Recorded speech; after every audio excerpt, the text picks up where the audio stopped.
Hello everyone, welcome back to my channel. आज के video में अगेन हम आरबीआई के एक बहुत ही इंपॉर्टेंट मास्टर डायरेक्शन को डिस्कस करेंगे। देखिए, आरबीआई की वेबसाइट है।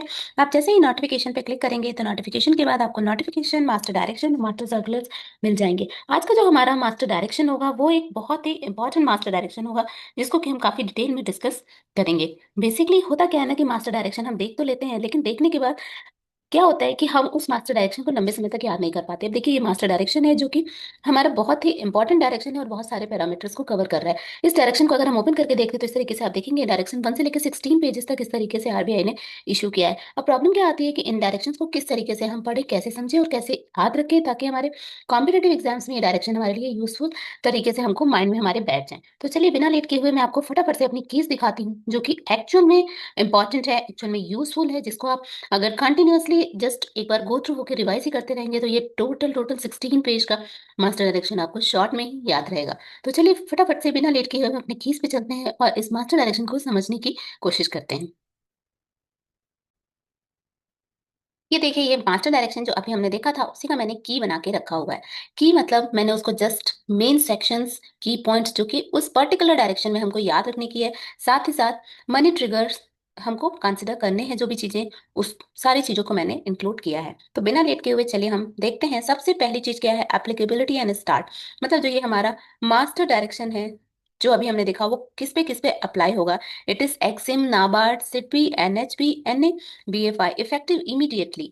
AIF investment rules effective 1st Jan 2026 और earlier as per policy। और अगर इसका हम मनी ट्रिगर देखें तो ये 5 जाइंट रूल्स को कवर करेगा। नेक्स्ट, अगर हम इसकी डेफिनेशन की बात करते हैं तो इसमें कुछ डेफिनेशंस डिस्कस की गई हैं, जैसे debtor company exposed in last 12 months, equity instrument, equity plus CCPS plus CD, CCD, capital fund, regulatory capital, financial versus non-financial company and subsidiary control per law। इसका अगर मनी ट्रिगर देखें तो no 5 critical terms. Then prudential instrument limited की अगर हम बात करते हैं तो इसमें बेसिकली कवर होता है board approved policy requirement, limits based on paid नब capital reserves, single entity and such other things. इसके मनी ट्रिगर 10 to 20 रूल्स हैं। देन AIF इन्वेस्टमेंट की बात करें, मैक्सिमम 10% एज पर AIF स्कीम।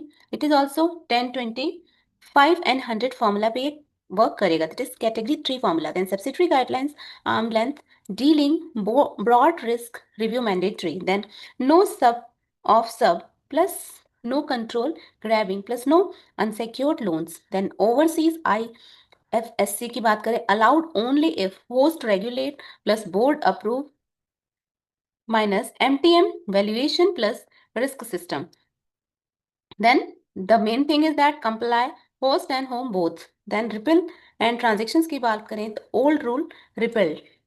इस पे अगर हम कुछ एमसीक्यूज देखते हैं तो देखिए, मैंने कुछ अपने अकॉर्डिंगली प्लान करके एमसीक्यूज बनाए हैं, जो कि कहीं ना कहीं यूजफुल हो सकते हैं आपके एग्जाम्स में। तो क्या क्वेश्चन बन सकता है एप्लीकेबिलिटी से, अगर मैं क्वेश्चन देखूं तो हमारा फर्स्ट क्वेश्चन आ सकता है, this direction are applicable to which institutions. तो हमने देखा कि डायरेक्शन किसके लिए एप्लीकेबल है, all Indian financial institutions, that is AIFIs। Then which of the following is not AIFI as per direction, it is HDFC bank, क्योंकि ये all Indian financial institutions directly linked नहीं है। Then as per provisions paragraph 11 to 17 become effective from, it is effective from January 1 2026 और earlier पर AIFI policy. Then अगर definition में हम important questions की बात करें तो देखिए, डेटर कंपनी की डेफिनेशन हमने देखी थी। ये बेसिकली क्या है, company having currently had loan और investment exposure in proceeding 12 months। then next question can be, which of the following classification as an equity instrument, कौन सा क्लासिफिकेशन है जो कि इक्विटी इंस्ट्रूमेंट की तरह वर्क करता है। It is CCD and CCPS। ये सारे की टर्म्स हैं जो कि अभी हमने अपनी जो की बना के रखी थी उसमें देखा है। Then capital fund shall be as per RBI AIFI capital adequacy direction 2025। Capital fund जो है वो डायरेक्टली इसी से लिंक्ड था। अगर हम नेक्स्ट देखते हैं तो प्रूडेंशियल इन्वेस्टमेंट रूल की बात करते हैं, तो इससे रिलेटेड क्वेश्चन हो सकता है, investment limited for AIFI in other financial services and title as per are based on, it is totally based upon paid up capital plus reserves. The next question can be, AIFI can invest in a financial services company without prior RBI approval when shareholding does not exceed, its right answer is 10% of investment paid up capital। The next question can be, AIFI investment in category 3 AIF is it is not permitted actually. The next is investment in AIF scheme में question बन सकता है maximum individual AIFI contribution to a AIF scheme. It is again 10% of corpus. The next one is aggregate RE contribution in same AIF scheme cannot exceed 20%.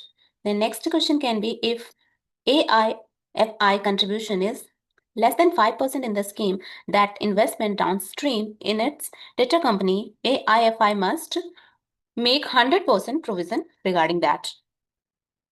The next question can be investment in subordinate unit of an AIF scheme must be fully deducted from capital fund, that is tier 1 and tier 2. Then अगर हम subsidiary related या subsidiary relationship questions की बात करते हैं तो इसमें बन सकता है online access of customer account maintain with AIFI to subsidiary it is not allowed. Then advance to subsidiary are allowed only to unsecured requires prior RBI approval. The next will be subsidiary setting up another subsidiary or new company requires prior RBI approval. Then IFSC and foreign branch derivative operations से related questions की हम बात करें तो dealing in financial derivatives products not allowed domestically can be done by foreign branches IFSCs. कब कर सकते हैं? Only with board approval plus host regulator compliance. The next question can be in structured deposit can be accepted from, it is accepted from foreign customer only. Then next question can be new directions repel earlier instruction communicated through circular. It is communicated through the circular DOR RRC REC 302 dated November 28 2025 जिस circular की से related हम बात अभी कर रहे हैं. Existing approval under repeal guideline shall remain valid and deemed under new direction. So these are some important questions that is actually related with the master direction which we just have seen now. अगर आप इसकी भी एक screenshot लेकर रख लेंगे और इसको कंटिन्यूअसली जस्ट रीड आउट ही करते रहेंगे देन डेफिनेटली इस पर्टिकुलर डायरेक्शन से रिलेटेड कोई भी क्वेश्चन को you can easily answer. Hope you understand my concept of summarizing the RBI master direction. We will meet next video with the next direction or circular. Till then, take care. Goodbye. Have a nice day.